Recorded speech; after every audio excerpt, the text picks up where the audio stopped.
Okay, so talking about artificial intelligence. Okay, so artificial intelligence is a subset of machine learning. We discussed that right Yeah. earlier. So artificial intelligence is a subset of machine learning, and a machine. When do you say machine is learning? We say machine is learning when you perform a task T. That's what it says. See the bottom blue. It says a program is said to learn from experience E. Okay, so let's say you have an experience E. Okay, and let's say you have some experience and you call it as E, and I give you some task. Okay, with let's say the task T, and I measure your performance.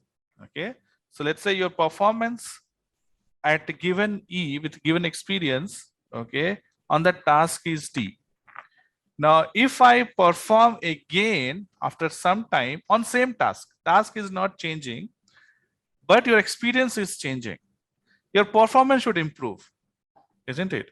So let's say if somebody has to ask you a question, test you on data science before the class, okay, and now they test you on the data science after the class, right? Your performance should improve after the class, isn't it? If your performance remains same, if your performance P is remaining same, okay, with the same, I'm not changing, I'm not increasing the task. I'm not saying the task is getting difficult, right?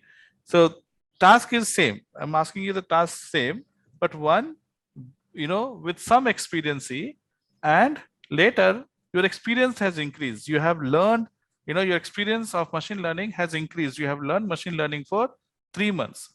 After 3 months, what's your performance? Your performance has to be more than the previous performance. If I call it P1, your P2 will be more than P1, isn't it? Then you say that human, you are learning, isn't it? So same thing with machine.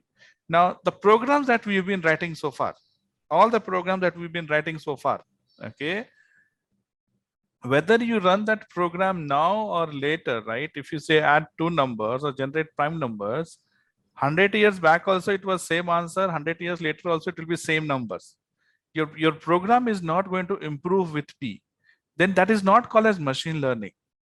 Okay, machine learning programs are the programs which is going to improve as you provide more experience. More experience means more data, right? So that's why when we did that one example of linear regression, right? One example of linear regression, your output was different. Okay, you did not get same output. Okay, now if you try to do it with less data, try to remove the data and do it, your accuracy will go down. Your accuracy is going up, okay, with data, because your model is learning, is able to understand better and is able to make better prediction or better finding the pattern, how the input and output data are related.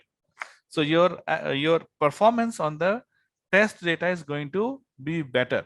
So we say machine is learning. That's what we call machine learn. That's what we say machine learning, because output of this program will vary based on the data you provide, input data you provide. Very less data you provide, you get wrong, not wrong, but your accuracy will be low, right? More data you provide, your accuracy will slowly increase. Okay, so so in machine learning, the accuracy, okay, is never going to be 100%, but closer, as close to 100% is what we want. Okay, and your output is, as I said, is being improved by every step that you take. So that's called machine learning. Okay, now I asked you this question, right? What do you mean by apple, right? Apple for you could mean this red color apple, or maybe the brand name apple, or this green apple or yellow apple, whatever, right? Now in like if I give you, okay, multiple fruits, you will be able to pick the apple from that multiple thing. Why? Because you have learned what it is, right? So first I'm training you that these are the three apples. Okay, apple would look like this, right? So it is a fruit, it's a color. So there are some features, some characteristic. Okay, so how the machine learning is that in the training you are giving that features X, Okay. So it should be red in color. It's round, it is a fruit you can eat, right? So these are things that you're learning. That is learned. Once you learn it, then in the testing, because you have learned the features based on features, okay, it is called, um, apple. But why it is called apple? Because of these features. If these features are there for some other apple, some other fruit also, you call as apple, right? But if that feature is not there, you don't call it as apple, right? So we are predicting by trying to understand the features, isn't it?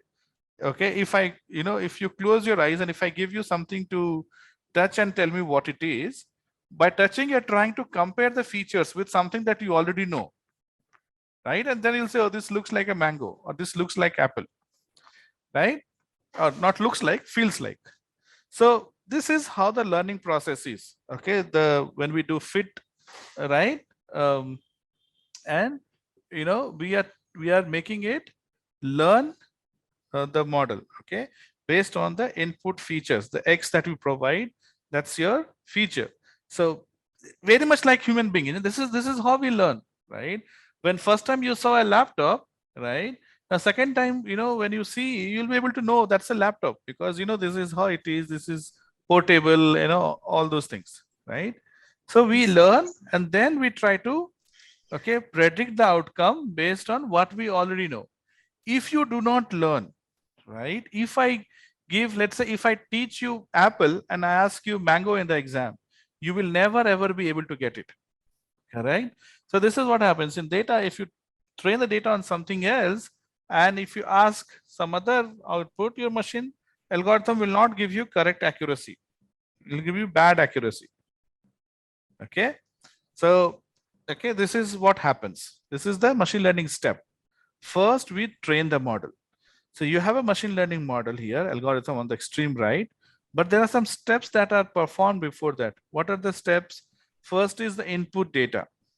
Okay, when you pass the input data, you pass the input data to feature extractor. Okay, feature is what? You will hear this word. What is feature? Like the attributes are like color, shape. No. Uh, You cannot say like, right? Because it depends upon the data, right? But yes, yes, as I yes, say, yes. attributes, right? Your X, Yeah, X1, X2, X3, that input that you give, right? yeah, Your color shape depends upon, if you're trying to, yeah. um, Suppose you if you know, are considering a predict fruit or something. fruits, then yes, color shape, Yes, right? yes. But yeah. Example. Yeah. So feature extractor is a process, okay, and that is also very important process. We haven't done, we'll do it. Okay, very important. Okay, and there are many algorithms that are there only, which will help you to predict or extract the feature. Okay, why? Why do you think? Okay, now think and tell me, why do you think the feature extractor is very important? See, when they X. ask in the interview, or if you have to answer in interview, don't talk about apple banana, right? But use that in your mind. Okay, use that example in your mind, Yeah. and then you tell in a in data centric format. Okay, see, if I tell you 100 features for apple, okay, if I tell you these are the things that you need to keep in mind when you have to identify, then what happens? You'll get lost. It'll take you long time to process and certify. Yeah. It's a it's apple, Yeah. Yeah. which is Yeah. not. Yes. Less feature I give you, more faster you'll be able to guess or predict that it is apple. Let's Yeah. say if there are 10 fruits, okay, and all of them look exactly like apple, but they are not apple. You have to cut them, and based on what is inside, only you can tell. So those fruits will take long time to tell which are those fruits. So what I mean to say is, more the features, okay, more, okay. Now accuracy is a question. We'll talk about it in some time. Let's first talk about the efficiency. Then we'll talk about the accuracy. Efficiency is definitely going to go down, Yeah. right? Efficiency is only going to go down, right? More features will take more time, okay, to analyze. And let's say if you have 1,000 fruits to pick and identify, you will take 1 month, okay, instead of taking 1 day, right? So, one thing is that it is going to give you long time, okay, or it's going to make your processing slow, okay. That's why we need to pick the features, okay, of relevance. Second thing, accuracy, okay. So there are two things here. First thing is, there are some features which will not help you in identifying your aim is to identify apple. The biological name of apple, or what is the skin called in biology, what is the inside thing in English or biology, does that anyway help you to identify an apple? No, it doesn't help you to identify apple, isn't it? Right? So whatever be the biology name, yes, if you're writing biology exam, you need to know what is the biological name of apple. But our job here is to identify the apple, right? Our objective here is to identify. So there are some features which may be irrelevant for your job. See, feature is not irrelevant as such. Biological name of apple is not irrelevant. It is important thing. But for our work, it is irrelevant. Yeah. Right? So here, accuracy is not at all affected. In fact, accuracy will increase because you have one less thing to think of. Something which is not relevant, and if you get busy with that, sometimes it can confuse you. Right? Yeah. If I tell you a Because simple thing, efficiency will also go down. efficiency we've already spoken, right? Efficiency Yeah. we know. I'm talking about Yeah. accuracy. So now if I tell you, okay, I'm going to ask you a puzzle. It's a riddle. It's not a mathematics. It's a riddle problem. What is 2 plus 2?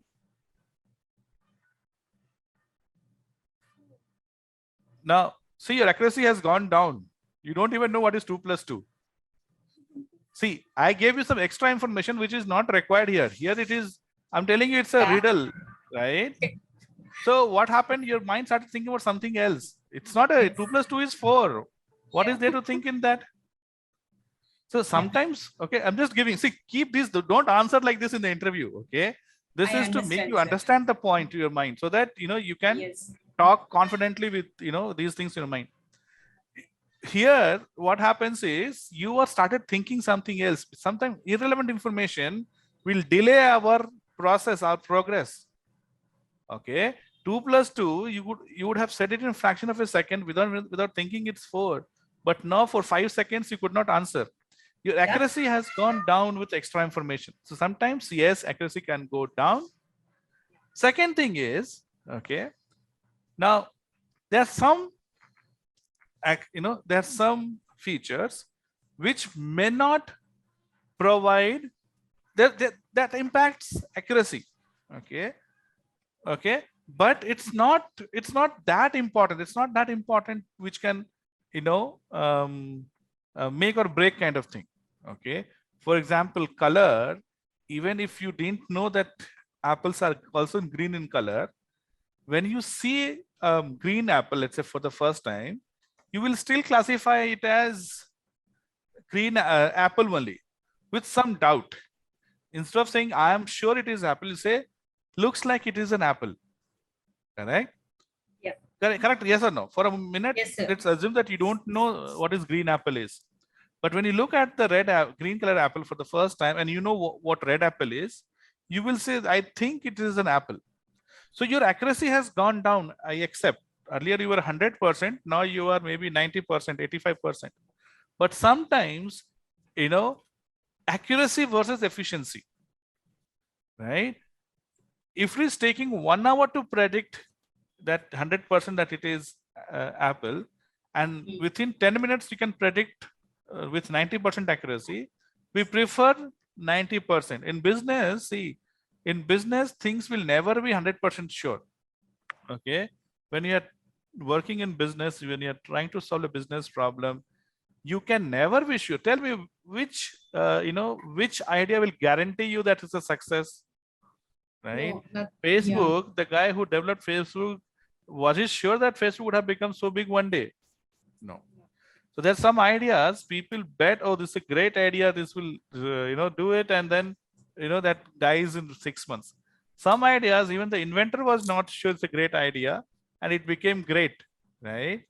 So the purpose here is accuracy versus efficiency. In business, nobody waits for 100% accuracy, because it is not possible to have 100% accuracy. Okay, whether it will rain tomorrow or not. Simple example. Let's say I want to predict whether it's going to rain tomorrow or not. Okay, so to predict if it is going to rain tomorrow or not, right? I can just look at the weather and I can tell you, okay, I'm 60% confident tomorrow it's not going to rain. You look at the satellite data, you do, this, that, you go and read what is there in Bangalore, what is there in north of Hyderabad, what maybe Nagpur and Vijayawada and this side, Pune. You study all these things. You take 24 hours and tell me that it is not going to rain. Okay. But still, are you 100% sure? No. No. Even if you work for 24 hours and you take all the sophisticated data and NASA images and weather report, all these things, if you take, still you are not 100% sure, right? So why spend so much 24 hours, right? 15, 20 minutes, half an hour is there, you say, and you move on. You solve, in 24 hours, you could have solved 20 problems. Then you're sitting with just one problem. So business is that, see, again, that doesn't mean that you blindly, toss a coin and go ahead. No, that should, so you have to spend some time, and there's always that a trade-off that we have to do, efficiency versus accuracy. So first, efficiency is improved by far as you drop features. Minimum feature you take as input, okay, you are going to get maximum efficiency. More, again, but that doesn't mean that you go with just one feature, right? Okay, if one feature, one problem is kind of reducing accuracy by 40%, no, it's not worth to drop that feature, right? If you're dropping by 10%, probably it's not worth to drop by 10%. But if it is dropping accuracy by or improving your accuracy by 0.5%, okay, or 0.25%, better drop that feature. Okay, so there's always this trade-off that you have to do. Sometimes extra feature will reduce your accuracy. Sometimes it will improve your accuracy, but not by much. So if it is not helping you to improve you by much, then don't spend time. And business is all about flexibility, okay, and what you call, fast turnaround. Okay, if you wait that, okay, next month I will launch my product, I will do all these things perfectly, and then I will launch. First of all, there's nothing called perfection in business. Second thing is, you wait for 1 month, your computer will release and gone, you are left with nothing. Okay, so that's why it is more about efficiency, to an extent accuracy. I'm not saying that you drop so that from 90 you come down to 40% or 50%. Okay, it should, okay, so that trade-offs, and we'll see when we do such algorithms, we'll see, we'll also do a couple of algorithms for feature selection or feature extractor, whatever you call it. So this is what happens in training. Okay, you perform, you give the feature extractor, you give the features to machine learning model will learn from it. Now what happens? So this is the training part, okay, the first part that we did. Second part, what happens is, again, you provide the input. Remember, we gave y test, right? Now, y test is the input, and same features you give, right? We do the feature extraction and provide the same features. And now we are not learning, we are using the already learned machine algorithm. Okay, we say classifier dot predict, right? We don't say fit again. Okay, fit transform, we don't say, directly say predict, because the learn, that object which is there is already learned, right? So you hire an expert, and you use the service of the same expert to predict the model. Okay, so see there, you see the input and the label. What is label? Label is your y value, the one that you are going to predict. Okay, so y is called label, and x is called your extractor, and you can have multiple extractors or features. So in training, you provide both label and features, and based on label and feature, machine learning algorithm learns. Then, in prediction, you only provide the input. The already learned machine learning algorithm will predict the label for you. This is the workflow, and this is the workflow for supervised algorithm. Understood? This is what you did. Yes? Yes, sir. Yes. Yes, sir. Everyone? Ninki Yes, sir. B. Yes, sir. Dhwanit has woken up. Okay. Yeah, I can see. I know. I feel sorry for you, Brady. But just maybe just one more month, and then we are done. Okay. Okay. So there are 4 types of learning that we do. Okay. What we are doing right now is supervised learning. Whatever I'm saying, you are saying yes. Even if I say wrong, also you will say yes. Okay. Because you have put trust in me. Okay.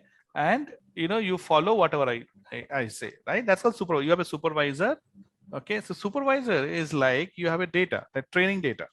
Whatever pattern you get from training data, that is it for machine learning. It doesn't matter. Okay. If you have something or anything else along with that. Unsupervised learning is the learning that you do by yourself. Okay. By yourself means where your brain is thinking. Okay. See, again, if you learn something from YouTube, that is also supervised learning. Somebody told you something and you are following it. But let's say I did one program in the class. Now I gave you an assignment to do it. Assignment, you are doing it on your own. That is called unsupervised learning. Okay. So unsupervised learning, you don't have anybody to tell you, but you are learning on your own. Now tell me, okay, Apple example, it is supervised or unsupervised?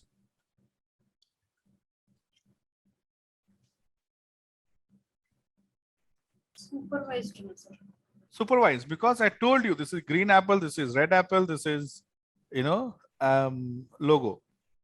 Yeah. What can be the unsupervised example, equivalent example of that? So if you see those fruits, let's say you don't have a teacher. Okay, let's say the first person who actually saw apple, let's say the first person who saw the apple, he did not know the name, he or she did not know the name of the fruit, isn't it?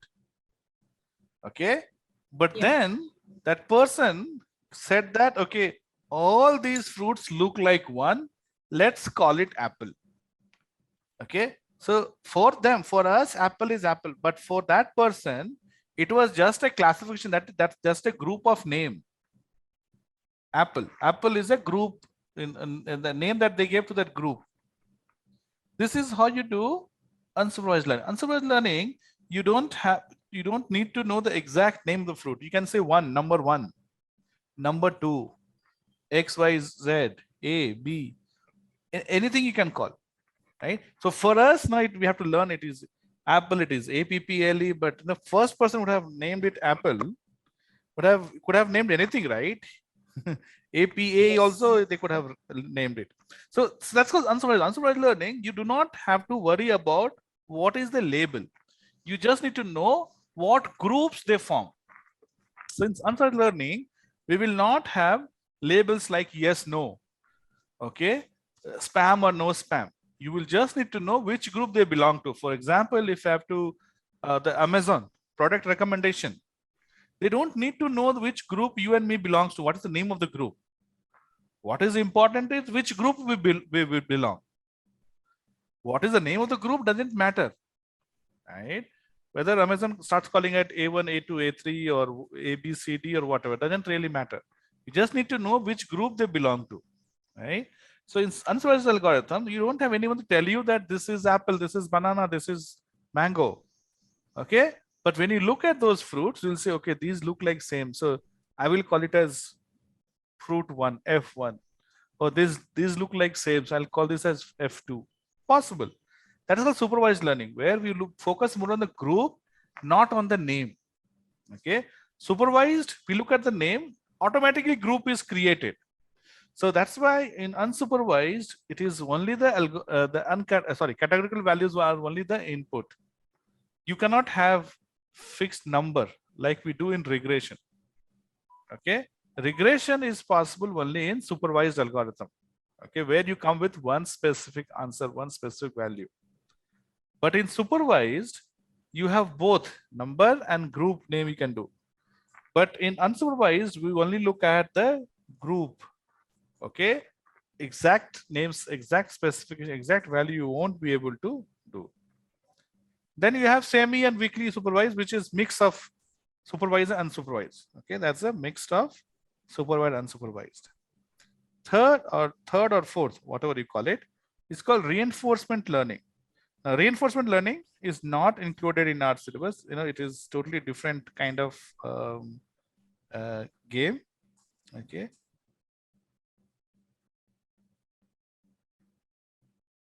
But what is that, sir, actually? I'm sorry. But what is that actually?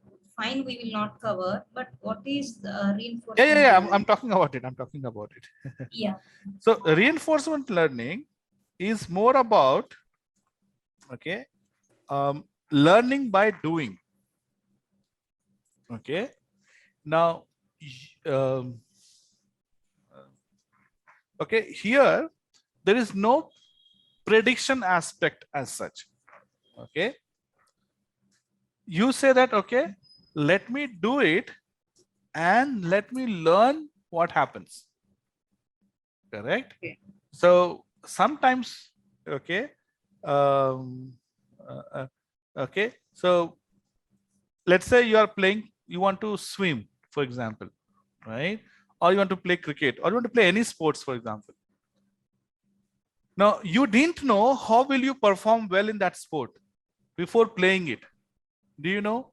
You might watch hundreds of videos, you can read hundreds of books, but doesn't mean that if I read 100 books and you read only one book, that means I will do better than you in the sports. No. Sports is practical. Yes. Okay.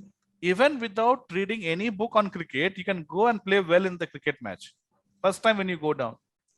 Supervised is more about knowing what it is, right? And then it is like practical. So okay, so example I'll do where one simple reinforcement thing which happens, okay, is let's say quality thought, okay, wants to promote machine learning course and wants to get leads. Now they can put a big hoarding, they can do Facebook marketing, Google marketing, right? They can have walk-ins. Okay, now should they put 1% or 2% for walk-in? How much money should they put in Facebook? How much money should they put in Google Ads? How much money should they put in hoardings? As of today, you don't know. Okay. So let's say if you got a budget of say 1 lakh, for example. So say, okay, I have got 1 lakh budget. I don't know where to put. So what I'll do is I will take 10,000 out of it and I'll put maybe 2,000 in 5 different channels. And I'll see which one is giving me more result. Let's say Facebook gave me more result, more good leads. Okay. More people got converted using Facebook. So, okay, Facebook is giving more leads. So next time what I'll do is I will keep the 90,000. Okay. Okay. I will not take all the 90,000. I'll still take 10,000.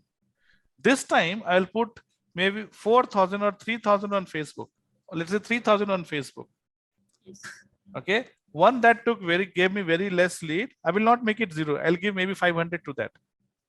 So I will balance the budget based on what happened last week or last month. Okay. Then again, next week, okay, let's say Facebook again gave me better result. So next time, instead of 3,000, I'll spend 3,500 on Facebook. So your decision that you're taking is based on your previous decision. Right? So there is no, you're building that learning. Okay. Okay. So this is like chess game that you play, right? You can plan, okay, this is what I will do, this is what I will do, this is what I will do. You can plan 100,000 things in your mind. But when you get down to play, your every move is determined by your opponent's move. You will not say, okay, this is what I thought, I'll play that moves only. No.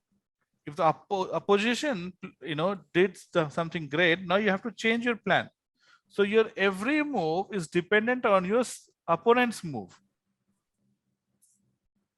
Okay, this is type of learning is called reinforcement learning. Okay, the example that I give to class is, let's say you do something wrong and your mother slaps you.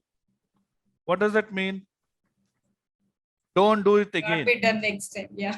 Yes, that's called so that's the learning. Oh, I will not do it again. They people praise you. We appreciate. Wow, great job, great job. Why? Because we like people doing that job and we want that person to do it again and again. So this is the kind of learning that we do with children, isn't it? We scold, sometimes we show our Yes. eyes, scold, sometimes we appreciate, if they do good. So they know that, oh, if I do this, my mother will be happy. So I should do it again and again. Oh no, I'm going to get beaten. I'm going to go, it's going to scare me. So I will not do it again. So this is your reinforcement learning. Okay. So, reinforcement learning is based on the decision that you take and you watch, so every step can give you a different result. Okay. So this is called reinforcement learning. Okay. We talk about driverless car. Driverless car is being done on this model itself, reinforcement model itself. Somebody is coming on the road and, the machine is driving the car, let's say, right? The car should know, oh, if I don't apply the brake now, I'm going at maybe 80 and it'll take me 2 seconds to make it come to 0. And that person is, more than 2 seconds. So you can slowly reduce. Yeah. And that person is within 2-second range, you will have to apply a hard brake, right? So decision is done on that calculation. Okay. People, okay. Why do we put fine on traffic signals? Okay, people are not worried about their life. Okay, people, life doesn't matter to people in India, but they are worried that if I cross the red light, I will get 500 rupees challan. That is stopping for people from crossing the red light. If the government says no fine on red light, from tomorrow onwards, nobody will worry about the red light. They will jump just like that. So that is the learning, reinforcement learning. If I do this, this will happen. So I will not do this. If I do this, oh, I will get praise, they'll appreciate me. So I will do this. And that's why, companies have rewards and punishment kind of culture, right? Carrot and stick. Do well, get carrot. Do bad, get stick, right? So that people will do good only. That's the example of reinforcement learning. Okay. But more or less, supervised learning is what does most of the time. Yes. And then unsupervised learning also has its own applications. We'll do that. So supervised learning, 2 types of learning: regression, classification. Regression, if your label, if your output y is a numeric value. Classification, if your y is a group value. Yes, no kind of, categorical value. Unsupervised, you have no option. It is group only. You cannot figure out numeric output. Classification. Okay. Clustering. Yeah, clustering. Yes. Example is clustering. Yes. So this is what I told you. Okay. So, this is an example of supervised learning. Okay. Unsupervised learning. We are classifying this as groups. So saying this is one group, this is second group, third group, fourth group, fifth group. So we know these are 5 groups, but we don't know what we call them. And we don't need to know. As long as we know the group, it's enough. Semi-supervised is mix. Okay. So you'll have mix of both. So this is an example. Okay. Okay. Let's say you have in a room filled with 4 fruits: apple, banana, grapes, and cherry. And I give you 4 baskets. You can easily pick the fruits and put it in the basket. Okay. And you will label them. This contains apple, this contains banana, this contains grapes, this contains cherries. That's called supervised learning, because okay, what fruit is, each of these are. So this is apple, this is banana. But let's say for a minute, let's say you don't know, you have never seen these fruits before. First time you are seeing these fruits. Still, you'll be able to put them into basket. This time you won't be able to label it. So you'll say A, B, C, D. Okay. Or if you label A, B, G, C, you got it right. Okay, so that's an example of supervised. Unsupervised, how will you be able to cluster them? You'll be able to cluster them based on the shape. That is called X, the features, right? Based on the feature, you'll be able to group them, right? It's rounded shape with depression at the top, heart shape to nearly globular, which is your cherry, right? Long curvy cylinder is banana. Round to oval bunch shaped cylindrical is grape, right? Size is big, small, right? Apple, banana, big. Cherry grapes are small. Okay, so these, in this case, color, size, and shape, three things are enough for you to group the fruits, even if you didn't know the names. So that's an example of unsupervised learning. Okay, same thing is done here, and then this is reinforcement learning. You have, okay, so you have environment, you have agent. This is what you have to do. So you take an action, and based on the outcome, you will again take the action. So it's a cyclical process. Okay, it's a cyclical process, and your action is impacted whether whether you get reward or you get brick. Okay, and these are the algorithms that we are going to do. Okay, so regression, classification, clustering. We'll also do association, and in semi-supervised also you have classification, regression. Okay, we'll do those things. So shall we okay, so any questions here? Shall we move to the next slide? Sir, Any question, anyone? can we get a copy of this PPT, sir? Yes, same location. I'll put it, upload on the same location. Yeah. So these are some of the algorithms, okay, that are generally used. Okay, supervised. So supervised, we talk about logistic regression, decision tree, SVM, K nearest neighbors, knife bias, random forest, linear regression, polynomial regression, SVM for regression, neural networks. Okay, so we're going to do all these things. So these are used. Some of them are used for both regression and classification. Some of them are used only for regression. Some of them are used only for classification, right? But we're going to cover these all algorithms in the next few weeks. In supervised, we'll talk about K-means and hierarchical, okay? And we'll also talk about association rule, which is a priori. Now, Markov, hidden Markov process is more of a reinforcement, okay? So in Markov, what happens is, okay, I have a slide, we'll talk about it, okay? So let's get into it. Linear regression. What is linear regression? Linear regression is one of the oldest algorithm, okay, which goes on which is like maybe a couple of 100 years old, okay? And except Dhwanit, I'm sure all of you must have done this, okay? In your 10th and 12th class, right? We have. Actually, sir, this is all very easy for me. Sorry? This is all done for me. These are all, sorry, I didn't get you. I already did this in last semester. Oh, you already did the last ones. So under which subject? Mathematics or computing? Math. Maths, okay, yes. So then, okay, he also knows it. Great. So we are using the same concept to make prediction. Now here, if you see in linear regression or even polynomial is same, we have XY plane, right? And generally your features will be on X-axis, okay? And your label will be on Y-axis. Now when I talk about X and Y, two dimension or two variables, okay? Because of bivariate, okay? So bivariate is simple regression. You have only X and Y as input variables. In multiple, your features increase if you have more than one feature. So now you can understand the number of features means that many dimensions. Okay, you can't visualize 4 dimensions. Let's say if you have 10 features, you have to visualize 10-dimension image. So the whole calculation can become so complex, right? and the algorithms can get little slow, right? That's why our we spoke about reducing the dimensions, right?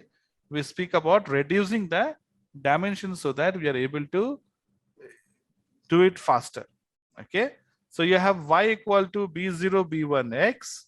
Okay, of course, x1 x2. Now polynomial, you have x1 square, x cube square cube, x1 power 4. So it's not getting a straight line. You're getting a, either you're getting a square or quadratic kind of equation. So we call them as polynomial. Okay, but the logic is same, that y is dependent on your x. Okay, and again the correlation concept that we discussed, right? Higher the correlation, less will be your error. So our algorithms that we work, they try to find, okay, this b0 and b1, these are the constants. They try to find the constants b0 and b1. If you know b0 and b1, then prediction of y becomes very easy, right? If x is 10, y is b0 plus b1 into x, b1 into 10. That's it. So algorithm, okay, that we work with, okay, in regression kind of setup, they will give us the values for b0 and b1. Okay, so this is it.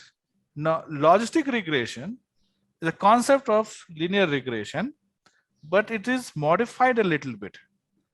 In logistic regression, we are trying to find a classification solution, not a regression. So logistic is the only regression algorithm which is used for classification. Same concept that we did in linear regression, now modified, okay, or updated, edited to make prediction on classical problem. So what it does is, okay, this is a regression line, isn't it? And we want only 0 and 1. Let's say we want 0 and 1. Okay, so this is regression line, and our output is not more than 0 and not less than 0, not more than 1. Okay, we want to predict only 0 or 1. So this is modified, okay, something like this. You see? So because after 1, it should remain 1. And before 0 or after 0, whatever you call it, it should remain 0. So we are modifying a linear regression into this. And what we do is, these are the, mathematics thing. Okay. And using sigmoid function, we divide it. Okay. Now, what happens is we give a threshold value here. By default, if you do not provide threshold value, it is like 0.05, half. Anything below 0.05 will be classified as 0. Anything beyond 0.05 is classified as 1. Okay, so this is average threshold, but your threshold can be changed. Okay, so for example, let's say someone goes to doctor, okay, with some complaint, and doctor suspects, let's say, a bigger problem like something like cancer, or let's say. So doctor will prescribe some test, right? So when test comes, okay, based on the report, doctor will have to take a call whether it is cancer or no cancer, right? So 50%, right? So if they think that, it is 50%, less than 50%, no cancer, doctor will think. See, nobody can predict, nobody can open your body and see. If I have to see something as a doctor, if doctor has to see, diagnosis you, right? They have to make predictions, predict only, right? Even if you go with symptoms, some doctors are good. Why? Some doctors are not good. Why? Good doctors are able to predict. Okay, I'm talking about machine learning word, but they're able to diagnose easily based on your complaint. Some doctors which are not good will keep on thinking. He'll say, try this medicine. No, didn't have. Then try this. Then try this. That's why doctor's job is called practice. They keep on practicing their lifelong, because there is no definite answer to it, isn't it? Unlike our, programming, not the machine learning, but the programming. Okay, we know what is the prime number, right? but till they're, even 70 years old, they are not sure about any medicine, what diagnosis it could be. They can be 99% sure, but never 100% sure, isn't it? So in that case, in case of, say, this kind of serious cases where, it's like prediction of cancer, doctor will say, okay, if I'm thinking less than 20% only, I will ignore. If the report suggests me more than 20%, I will go for treatment or maybe further this thing. Okay. So because the doctor doesn't want to take risk.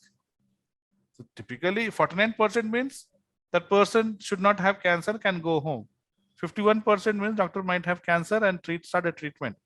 But since it is such a serious thing, doctor will start treatment even if it is 25% also, confirm if they have, because they don't want to take risks. If they miss now, later it can become very severe and out of control, isn't it?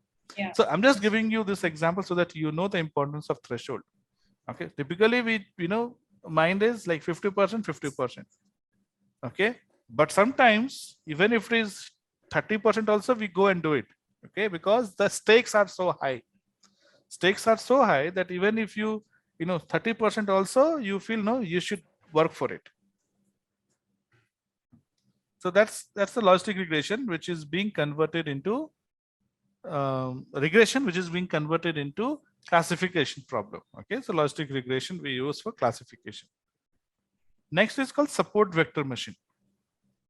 This is another concept here.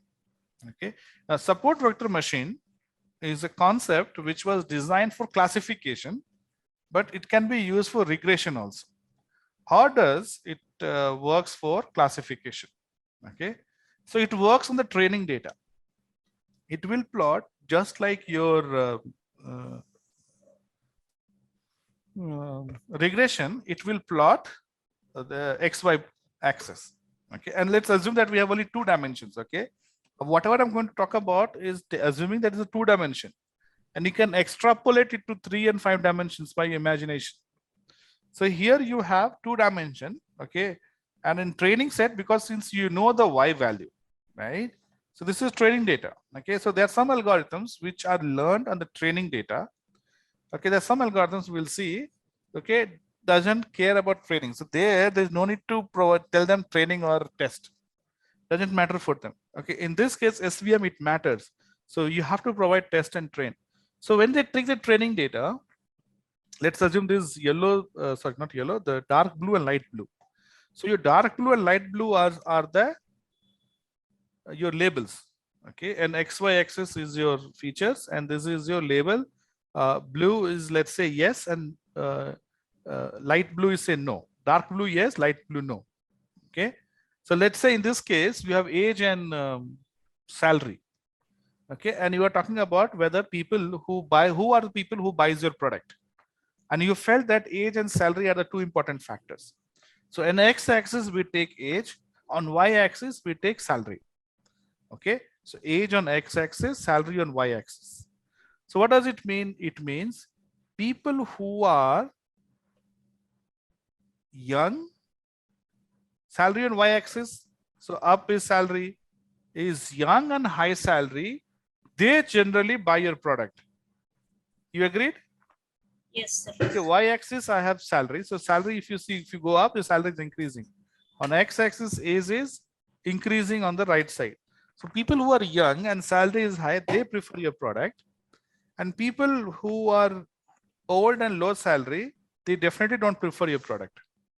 That's the image, that's the message you get.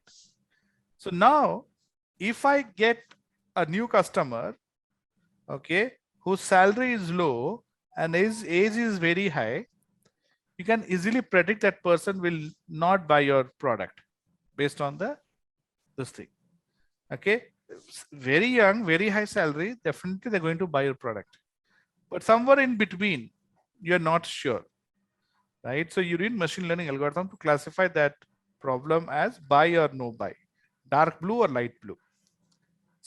So how does this algorithm work is it takes the training data. Okay, so that fit train that we generally will do later, svm.fit_train does this, what I'm going to show you. So it does this. So what it does is it draws a line which divides dark blue and light blue. Now, most of the cases it cannot perfectly divide 100%, right? That exact division that you have all dark blue on one side or light blue on one side. But for learning purpose, let's assume that's the case, right? For learning purpose, let's assume that's the case, that you found a line, that red line, that has divided this into dark blue and light blue. Now you see, there would be infinite lines, isn't it? Infinite line possible. Correct? So if I take same image, okay, and if I put it in paint,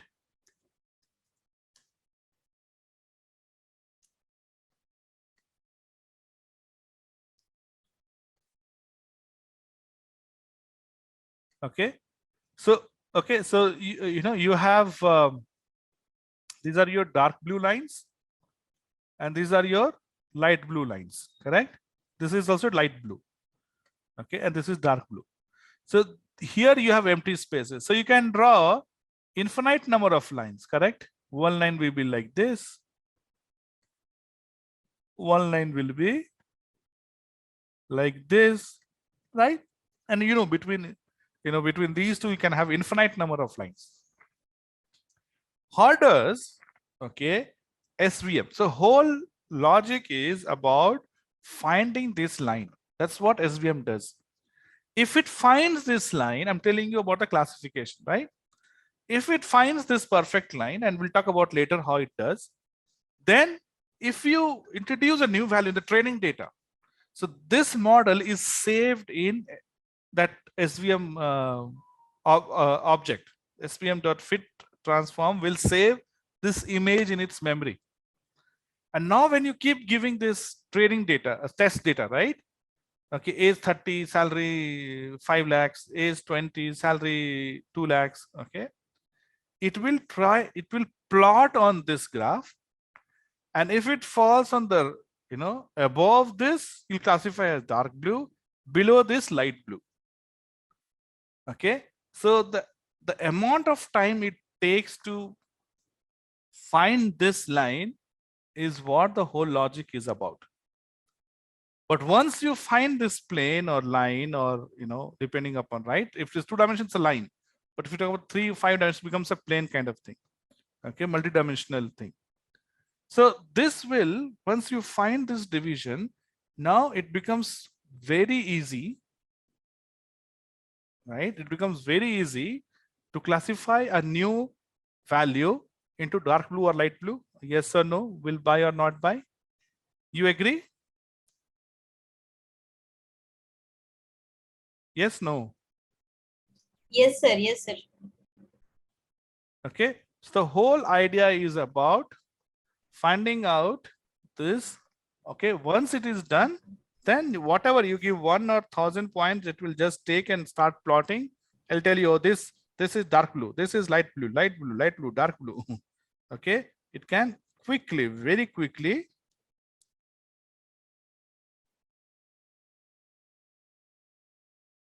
classify.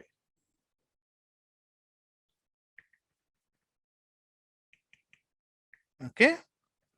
Now, how does it finds this plane? That's the $1,000,000 question, right? Yeah. So there's a logic here. It says you keep drawing infinite number of lines. Line that will have the maximum distance between these two groups. Yeah. That is called hyperplane. Okay. Okay. So the distance is calculated as margins. Okay. Now, if you take this black line, for example, the almost standing black line. So how does it measure the distances? It measures the nearest points here. If you see, this is the nearest point and this is down here, the nearest point. Okay. So these are called your support vectors, because this line is kind of hanging in the air and is being supported by one dark blue on the top and one light blue in the bottom, right? So These are called support. These are called support vectors. That's called support vector machine. So these are called support vectors. And the distance between support vector and the plane is called margin. Okay, so margin is the distance between support vector, okay, point and this line. Okay, you have infinite lines and you calculate and see support vector points vectors will change based on which line, right? For this black line, these are 2 points, right? But one that we have already selected, you have Orange one ones. second.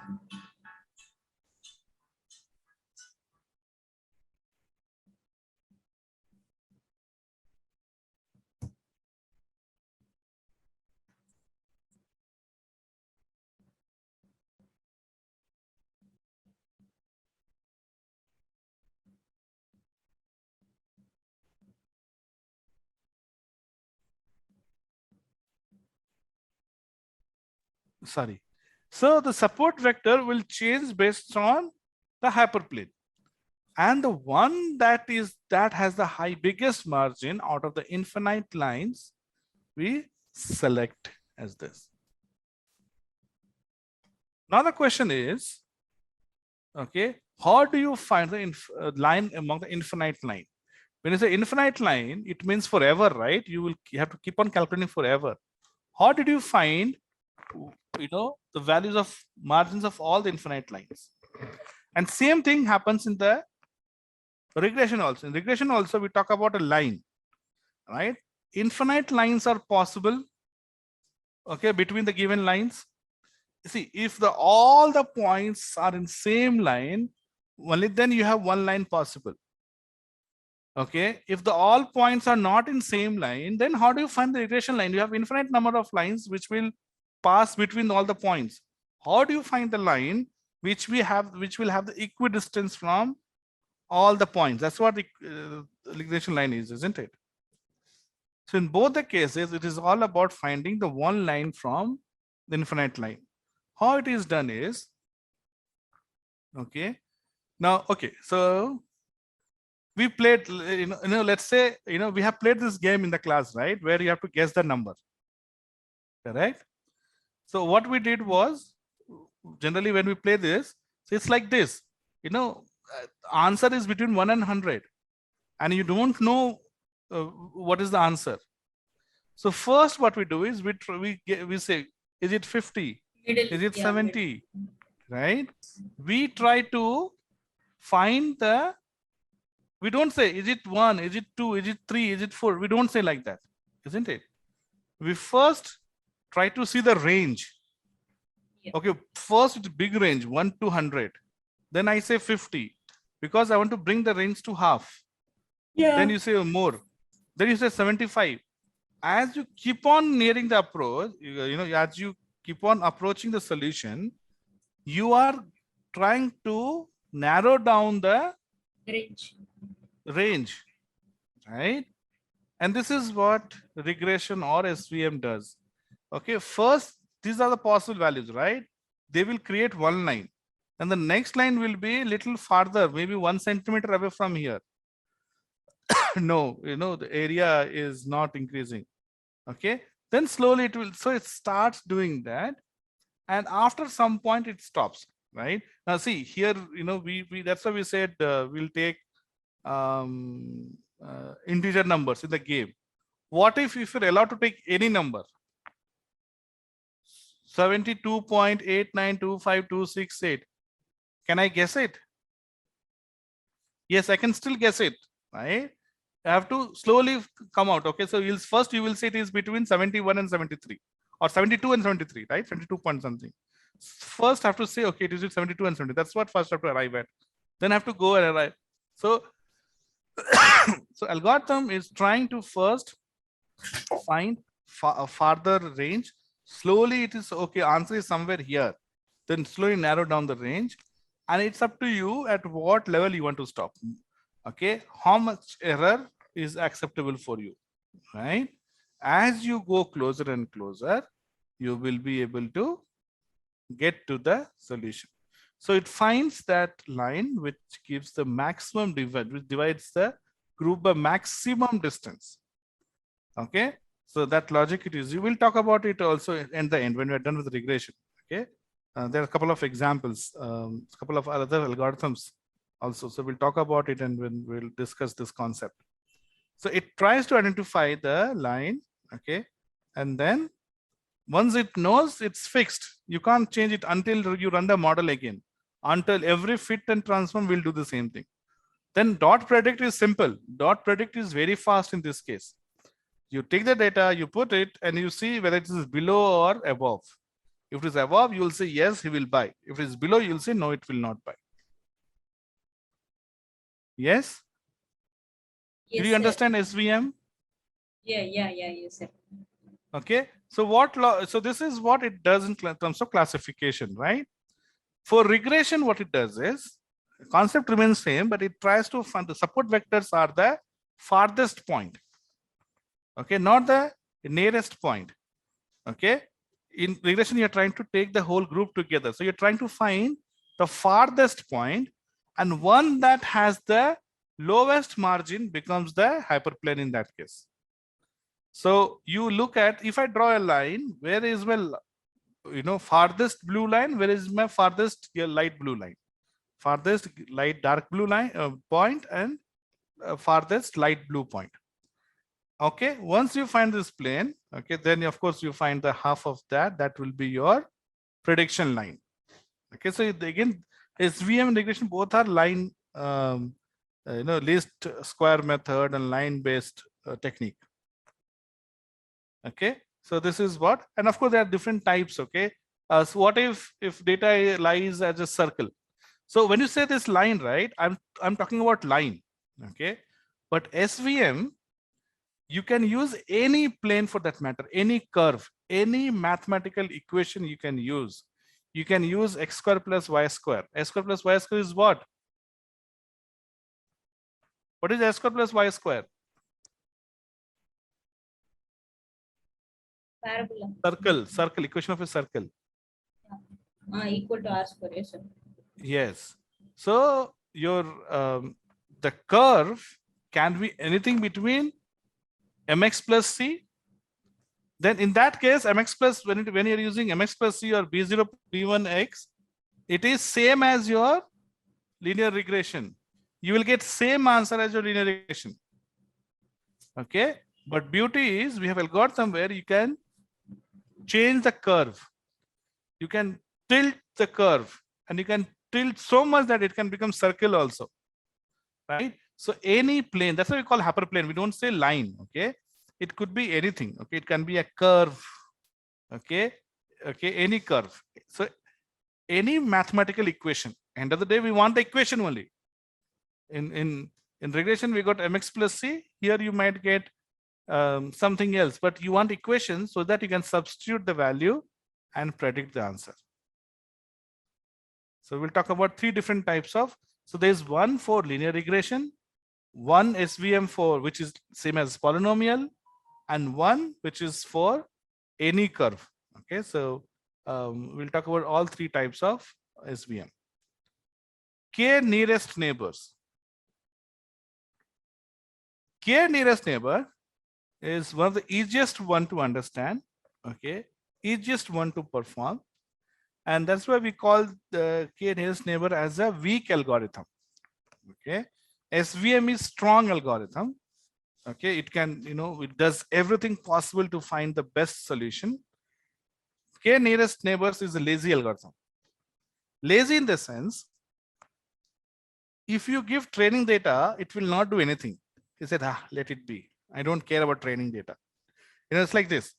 Don't wake me till the exam comes. I don't care what sir says. When the exam comes, you wake me up, I will take the exam. I don't care about the class. No? I'm just giving an example. This is called lazy. Here, it does not start working until you ask it to predict. Until you ask it to predict, it will not do anything. Okay. So when we are predicting, so here, the input, the training doesn't take any time. It doesn't do anything in training. But when you say predict, it does effort. So we call them a lazy, weak algorithm. Okay. So when you are saying k neighbor, nearest neighbor, along with the data that you want to predict, you have to give n value. And typically n is a odd number. 1, 3, 5, 7, 9, 11, 13, 15, so on.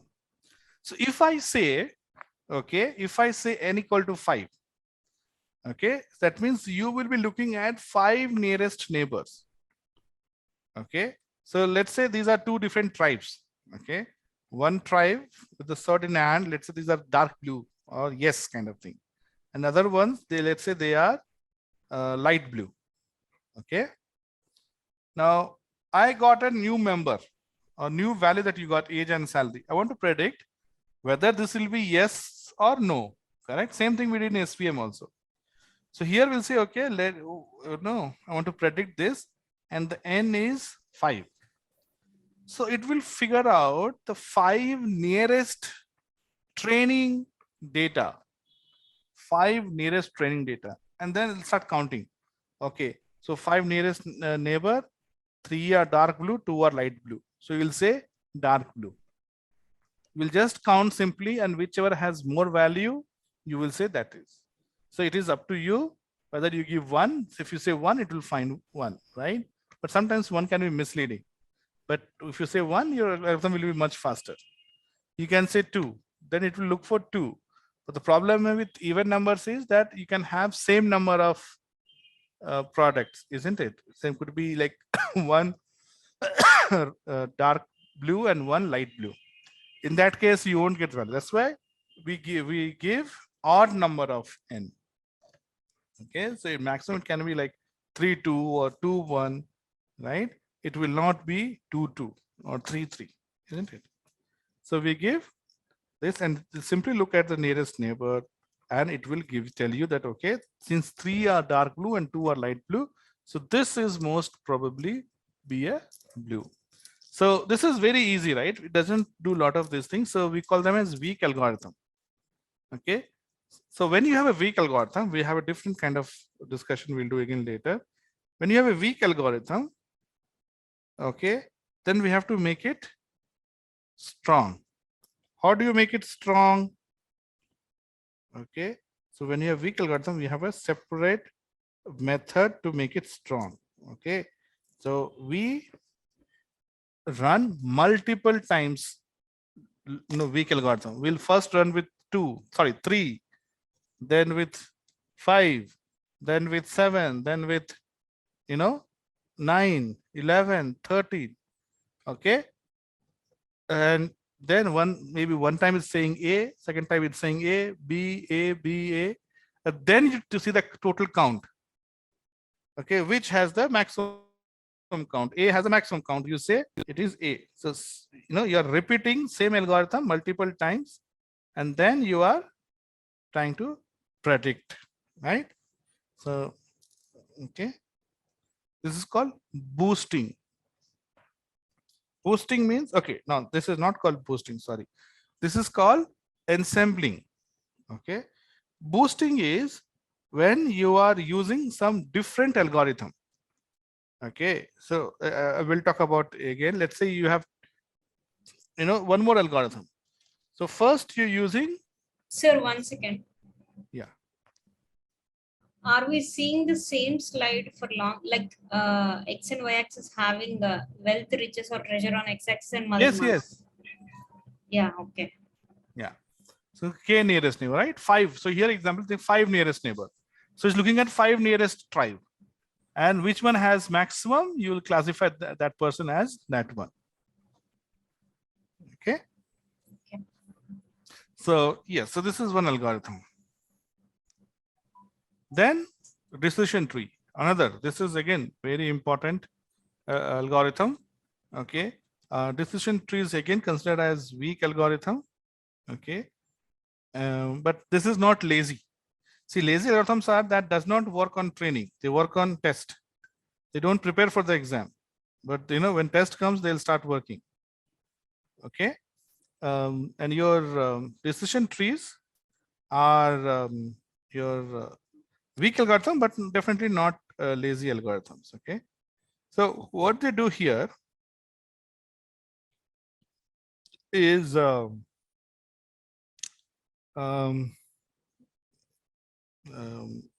know, it tries to find the decisions, various decisions. Okay, it tries to find various decisions. Now, when I say various decisions, it means, okay, you have x axis and y axis, correct? And again, I'll just give you, this slide is just to give you introduction to the topic. Okay, we're not actually calculating it. Okay, when we get into the course, we will do the calculation, right? Okay, so here you see, okay, you have x and y. I need to find different groups. So let's say first you start moving in x direction. So here you see x direction, or x1, x2, right? We call the x1, x2. So first you start moving in x1 direction and you want to go in x1 direction. So say x1 equal to less than 20, yes. So x1 is less than 20. So you have two options here, less than 20 and more than 20.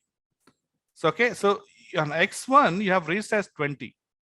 Now when it is less than and more, now you start moving on the y direction or x2 direction, and you go when x2 is less than 200, more than 200. So you go up and you will go up to 200. Up to 200 you are breaking into less than 200 and more than 200. So see, your split one has happened at x less than 200, okay, and more than 200, right? X2. So your x2 is here and x1 is here. So you got first split here, which will give you two groups, right? Now, when x2 is not less than 20, that means you're going this further away. Now you're going at x2 less than 70. So you get this portion. This is your x2 less than. You can see a mouse cursor, right? x2 is less than 170. So you get a second split here. So it is dividing this into another portion on the above and one portion below. After that, you have x1 less than 40. So now x1 is less than 40. So x1 less than 40 is here. Okay, so you end up getting, okay, 200 is not right. So split, yeah, doesn't matter, right? How you calculate, right? So you know which one you do first. So you end up getting 1, 2, 3, 4, 5 split. You end up getting five split. Yes, with me? Yes, sir. Yes, sir. Okay, we'll take data and later we'll see. Okay. Okay. So we get 5 split. So this is done on the training. This is done on the training. So this also works just like SVM on training when training happens. Okay. So this setup is created on training. Now on test, if you pass a value, okay, and I want to predict what happens. What happens here is whichever block it falls, okay, it takes the average of all the values in the block. See, okay, so if you're talking about classification, so how many groups we have? We have 1, 2, 3, 4, 5 groups. 5. Right? Now assume that you have all these are plus, right? So maybe you can have 5 different groups, or you have maybe 2 groups. Okay, maybe 1, 2, 4 is one group, and 2 and 3, 2 and 5 are one group. Possible, right? 1, 2, 5 and 2, 4, 3, 4 are one group. Possible. So for classification, it is very easy, right? Whichever group you fall, that group you will take the value, right? If you call them A, B, C, D, E, if the new value falls in E, it becomes E. Falls in B, becomes B. Okay. But if you take the class regression, you fall into a group, then you take the average of all the values in the group. So even if the value is falling on top here, okay, it will be equal to the group, the average of all these values, and it will come down somewhere here. Okay, so that's why it is called weak, because the value is not as accurate. Okay, but it is a early algorithm. Okay, does this splitting is done on the training data. Do you understand how it works now? Yes, sir. Sir, one doubt, sir. Mhm.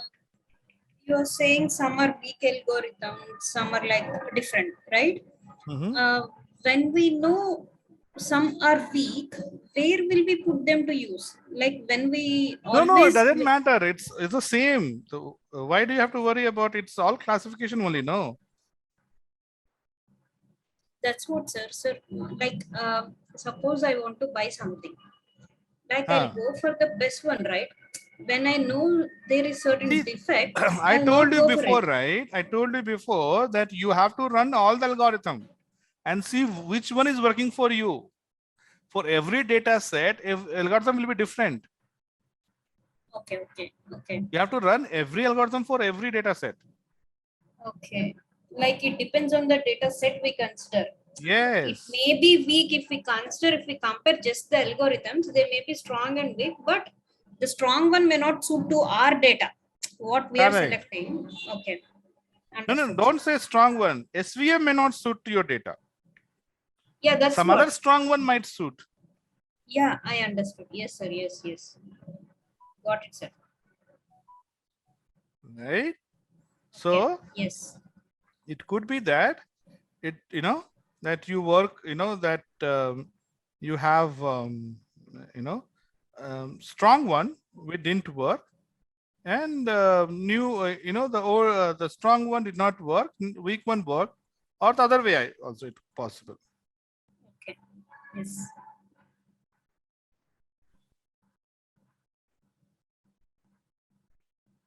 Okay, Yes, sir. Got it, sir. so this Yeah. is your decision tree. So that was the first step where you stop for classification. But when you talk about regression, you go and you take the average. So it has taken the average of all the block, right? Now that is your average value. Okay. Yes, sir. Knife buys. Knife buys is a very similar to your nearest neighbor, but it doesn't just look at the nearest neighbor. It also looks at it's a based on Bayes theorem. Okay. So what is the probability of it being A when B is given, right? So see,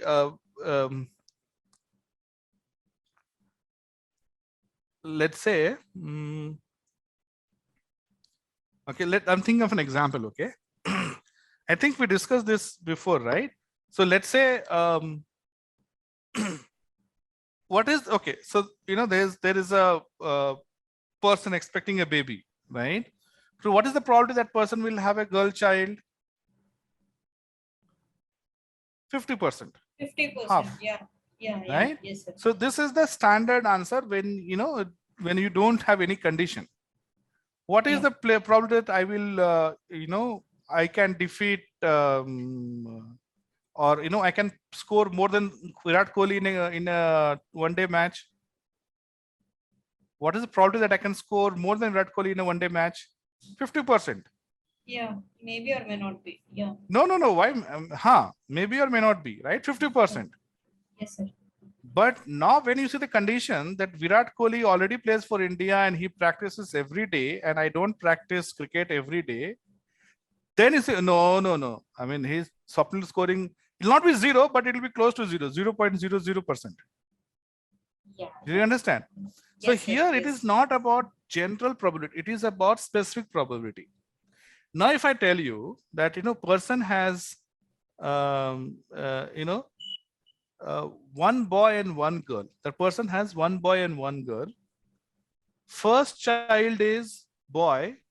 What is the product? Second child is a girl. Sir. Okay. I know that a person has one boy 50%, and one right? girl, one son, one daughter. 50%. 100% no. He has one son and one daughter. I already told you that he first child is a son. Then what is left? Daughter only, right? Okay. I thought Yeah, like yeah, yeah. dad wants Yes. So I'm someone saying there's a who what condition. There's a condition there. would be his So next general choice. probability is when you don't know anything about it, right? You don't know what Virat Kohli, don't know what me, then you will say, we both are equally good. But when you start knowing about both, you will change your probability, isn't it? Yes, yes, So yes. this is what knife theorem or base is, that you also look at the neighbors. Okay. So this example here, what you see, so you have age and salary, similar to the previous example that we did. So let's say green ones are the people who drive to the office. Okay, so you want to identify people who will drive to office and who walks to office. So you identified, maybe you have taken 10 plus 20, 30 samples. Okay. And you took, let's say, salary and age are the factors, that impacts whether the person will drive to office or walk to office. So you say that people, you see that x-axis you have age and y-axis you have salary. Okay. Now here you say, okay, and the trading data, you have already plotted the trading data. So green ones are people who drive to office, and the red ones are people who walks to office. So this is training data. Model is learned, trained, naive Bayes. Now you get a new data point. You need to figure out if this person, based on age and salary, okay, whether this person will drive to office or he will walk to office. That person doesn't know. Okay, see, I am not doing for myself. I can decide whatever I, when you are a shopkeeper, you are predicting that person will buy a product or not. You might predict that person will buy the product and he may not buy. That person, you might say, no, this person will buy, and that he does not buy, right? Anything is possible. We are using machine learning techniques so that we are more accurate with our prediction. When somebody enters into your store, okay, you see, let's say you have 5 staff members and 10 people enters your store. You can't give equal services to all the 10 people, isn't it? So we are trying to identify people who will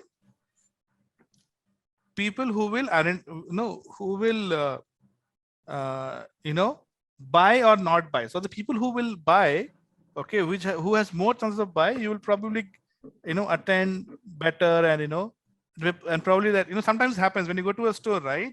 Some store they'll welcome you as if you are the king, and someone will start ignoring you, right?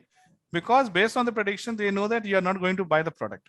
So same thing here, we're trying to predict, okay, before it actually happens. So here, just like nearest neighbor, but see, nearest neighbor, we look at the numbers 5, 10. Okay, we say n. I want to take n equal to 5, n equal to 7. But here you don't take n equal to 5. You fix a distance. Okay, I want to look at people who are closer to this guy. Okay, within 2 years of age and 10,000 of salary. So on y-axis, you will say 10,000. On x-axis, you will say 2 years. You get ellipse. So you are only worried about that ellipse or that circle. Did you get what I'm saying? In that box, you are saying whether, how many blue, red and how many green.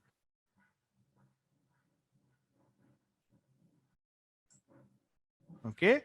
So number of walkers by total observation is how many people are walking. Number of observations, number of similar observation. So this small circle is a similar observation. Okay, so I'm not talking about people who who is 5 years elder or 5 years younger, or people who is earning 1 lakh more or 5 lakhs more. I'm looking at people with similar age group and similar income level, similar people. So you'll have very less range. You'll have 1 year range, or maybe 2 years range, or 20,000 salary range. Okay, that is your condition. And of course, we have a probability here. Okay, so here you will get, and here you will get in terms of probability. So it's, you see, 75% chances that that fellow will walk, and 25% probability is that that fellow will drive to office. Okay.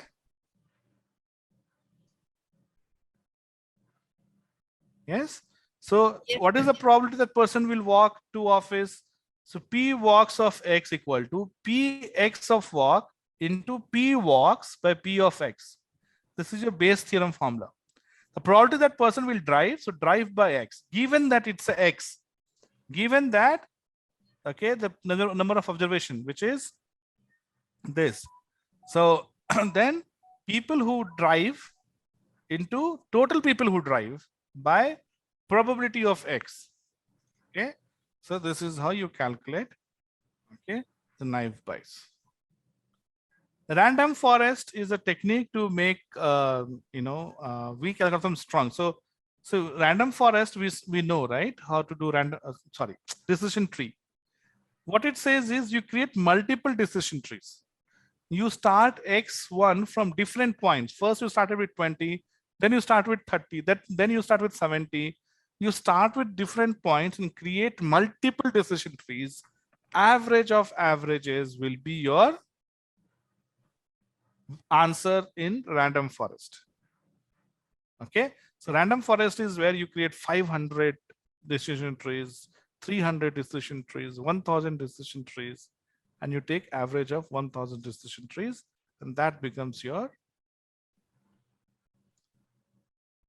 Okay, so these are some of the top algorithms that we will do for next 2 weeks. Okay, so we'll stop here. Let me know if any questions. Tomorrow onwards we will start with code. We'll start doing one by one.